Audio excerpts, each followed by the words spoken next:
Fin du mois de l'histoire des Noirs, ou plus particulièrement fin des activités autour du mois de l'histoire des Noirs au Canada, au Québec, particulièrement à Montréal. Un certain nombre de choses se sont passées durant cette année. Je parle ici de mars 2020 à 2021.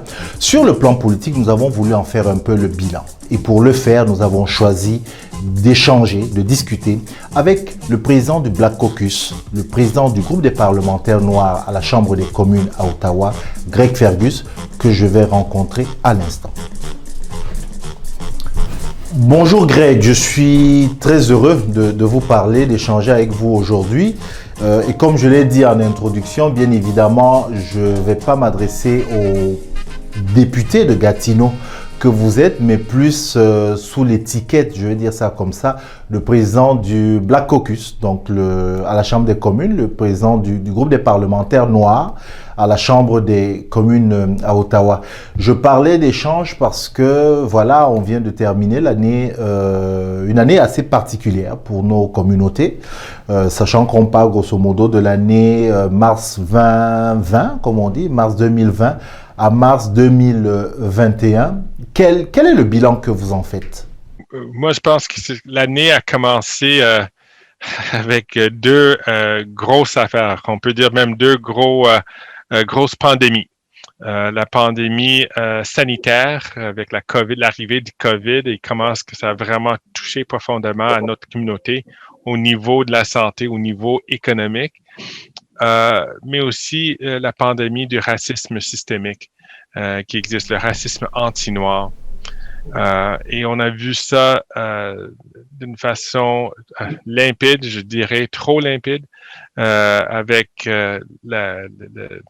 les meurtres d'Ahmaud Arbery, la menace institutionnalisée de Christine Cooper, puis certainement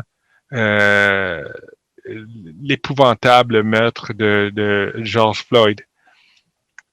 Ces trois choses m'ont profondément touché, m'ont vraiment baissé. Pour la première fois, je me posais, est-ce que je pourrais être un homme noir en sécurité? Et ça m'a vraiment mis dans le sous-sol de mon esprit. La chose qui m'a fait sortir de tout ça, c'est que j'ai vu que non seulement pour la communauté noire, mais il y a tellement des alliés des autres races qui ont tenu tête, qui ont dit on va être là avec vous, vos vies valent beaucoup. On ne veut plus faire partie de ce problème du statu quo. Et le statu quo voulait dire que c'est la suprématie blanche ou le racisme anti-noir. Et il faut... et c'est deux choses différentes, mais quand même, les deux sont... Il y a une grande concordance entre ces deux choses.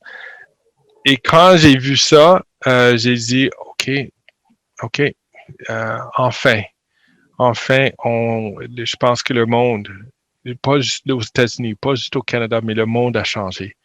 Et on a vu un gouvernement fédéral qui a déjà entamé du travail pour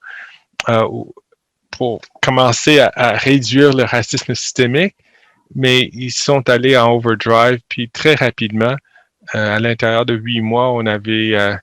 depuis la publication de notre feuille de route, comme le caucus des parlementaires noirs, le gouvernement a passé en action pour 4 des 5 priorités, et puis on travaille toujours sur le 5e. Alors pour moi, je pense que c'était une année qui a plein d'émotions, c'était des montagnes russes d'émotions, mais je me sens on monte maintenant.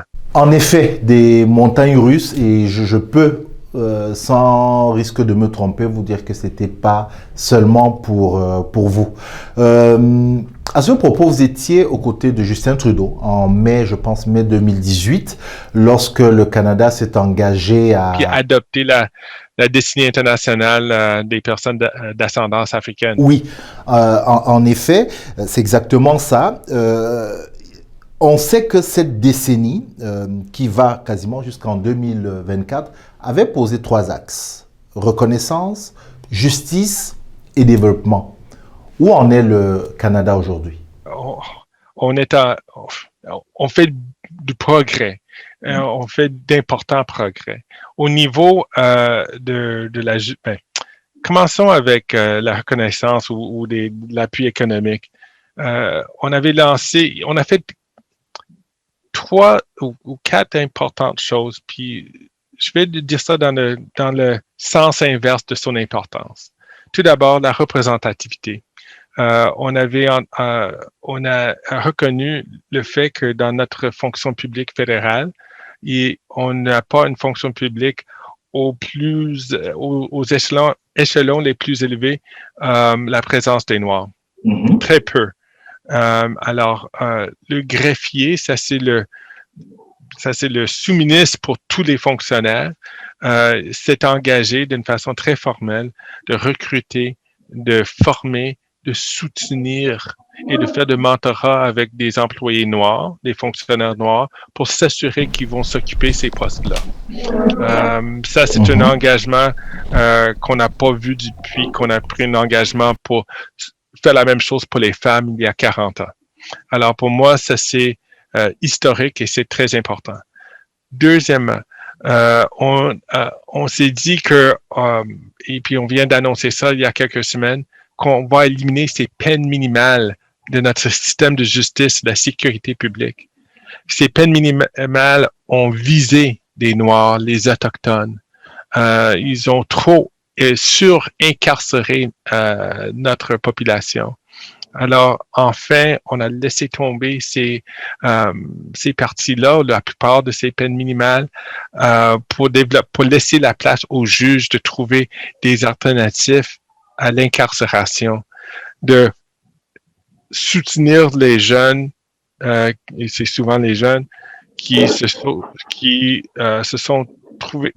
trouvent traduits devant la justice pour chercher des solutions communautaires. On ne devrait pas donner ces jeunes-là donner le fardeau d'avoir un casier judiciaire qui va leur traîner comme un boulot, tout au long de leur vie. Alors, c'est très important, puis je suis très fier qu'enfin, on s'attaque à ces questions de la justice, de la sécurité publique.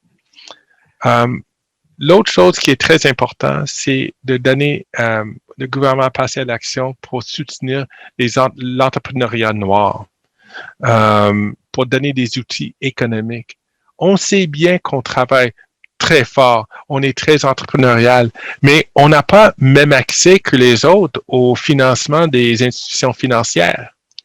Alors, c'est la raison pour laquelle il n'y avait pas autant de prospérité intergénérationnelle qui existait parmi les communautés noires qu'il existe avec des autres gens issus de la communauté culturelle, à cause du racisme systémique dans nos institutions financières. Enfin, les institutions, les banques, les caisses pop ont reconnu cette situation, puis ils font du partenariat avec nous. Et maintenant, ça va être un groupe des Noirs qui va évaluer, qui va faire du mentorat avec des entrepreneurs noirs et s'assurer qu'ils puissent avoir accès à du financement de ces institutions-là. Ça, c'est très important. Mais la chose numéro 1, la chose qui va perdurer, la chose qui va continuer à nous donner des résultats, c'est le fait qu'enfin, on va désagréger des données. Plus jamais que les Noirs seront la catégorie invisible dans la catégorie de minorité visible. On peut rien changer si on ne le mesure pas. Alors maintenant, on commence à mesurer les différents ou l'impact des politiques sur les Noirs, spécifiquement des Noirs. Et de là, la présomption, c'est que des gens de bonne foi, quand ils vont voir que les Noirs n'ont pas le même accès ou ils il y a des différends entre l'accès à ces programmes-là, que les gens vont agir de bonne foi, puis mieux cibler les interventions pour aider les communautés noires. Là-dessus, Greg, depuis qu'on parle, vous avez utilisé le terme racisme systémique 3 fois, au moins. Et j'ai vraiment par rapport à ça une question.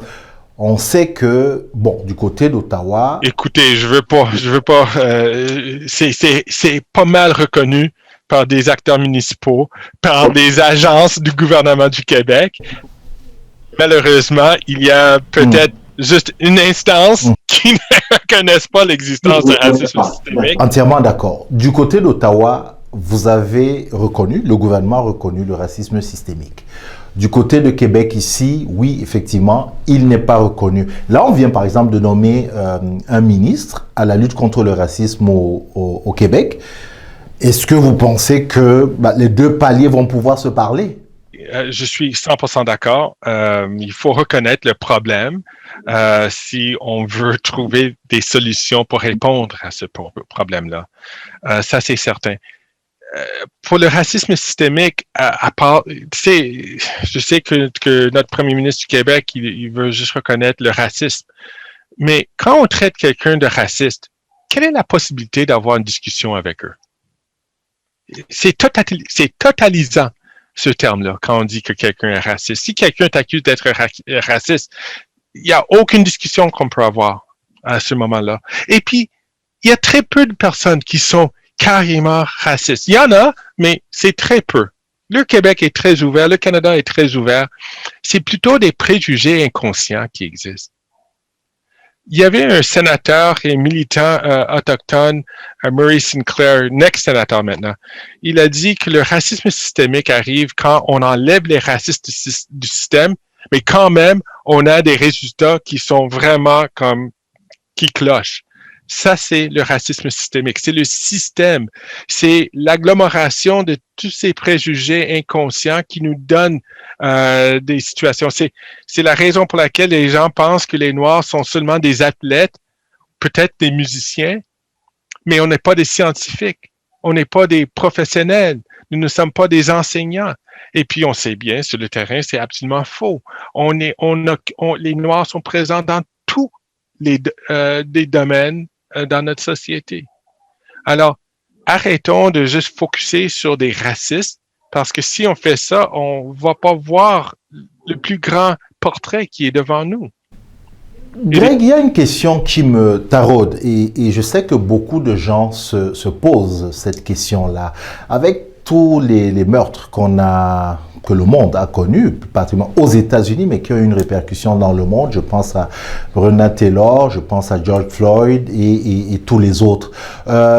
On a vu cette levée de bouclier, une émotion que tout le monde a vécue, et même des alliés aux communautés noires qui se sont, je dirais, emparés de cette lutte-là, question de repousser le racisme. Est-ce que vous n'êtes pas inquiet que cette émotion, cette attention, cette vigilance descendent et disparaissent au fil de, je sais pas, de l'année ou des années? Ça, c'est un crainte très important. Et moi, je partageais cette crainte-là tout de suite après ces vidéos-là en juin 2020. Je croyais à l'époque que peut-être les gens, comme d'habitude, ils vont avoir une prise de conscience pendant 2-3 semaines, puis après ça, il va avoir une autre vidéo d'un petit chaton quelque part, puis on va oublier les vidéos qu'on a vues, cette brutalité du racisme. Je peux vous dire que moi, j'étais agréablement surpris. Que 8 mois plus tard, 9 mois plus tard, je devrais dire, on en parle toujours. Non seulement que ça, tout au long de ces derniers 9 mois, j'ai vu des discussions qui se passent dans le gouvernement, dans les organismes communautaires, dans les secteurs privés, dans des sociétés. Partout, on en discute. On trouve cette histoire-là toujours dans les journaux, sur les unes des journaux. On en parle. Jamais dans ma vie, j'ai 51 ans, jamais j'ai vu autant d'attention sur cette question-là. Ça m'encourage énormément. Et moi, je pense que ça, c'est vraiment, c'est du, on est en train à témoigner d'un vrai changement dans notre société. Alors, pour finir, je crois voir un homme, un citoyen, un acteur politique relativement optimiste par rapport à la suite des choses, par rapport au vivre ensemble au Canada. Est-ce que je me trompe? Moi, je me considère comme un homme assez pragmatique, pas forcément optimiste. Je suis optimiste en disant que je crois dans que les gens, quand ils sont conscients d'une injustice, ils vont passer à l'action. Ils vont choisir mieux. Et je pense que toute la société, sinon le monde entier, sont des témoins du racisme anti-noir. Ils sont témoins de cette suprématie blanche et ils ont décidé d'agir autrement. Certainement, ça c'est le cas au Québec, au Canada. Et ça me donne beaucoup d'espoir pour l'avenir. Et comme j'ai dit, quand on parle aux jeunes, pour eux, on pose même pas de questions. C'est nous les vieux, si je peux vous inclure dans mon âge ou dans mon cohorte. Mais tout à fait. On est toujours sur notre garde parce qu'on attend que ça va s'estomper. Mais pour les jeunes, c'est une donnée, c'est de base pour eux. Ils veulent faire partie de la solution et je pense que les choses vont changer pour le mieux. Merci beaucoup, Greg. Merci. Maintenant, je vais donner le nom. Merci beaucoup, Greg Fergus. Je rappelle encore, député de Hull-Elmer, connu encore comme Gatineau. Et je rappelle, président donc du Black Caucus, le groupe des parlementaires noirs à la Chambre des communes à Ottawa. Merci infiniment, Cyril. À la prochaine. Merci. À la prochaine.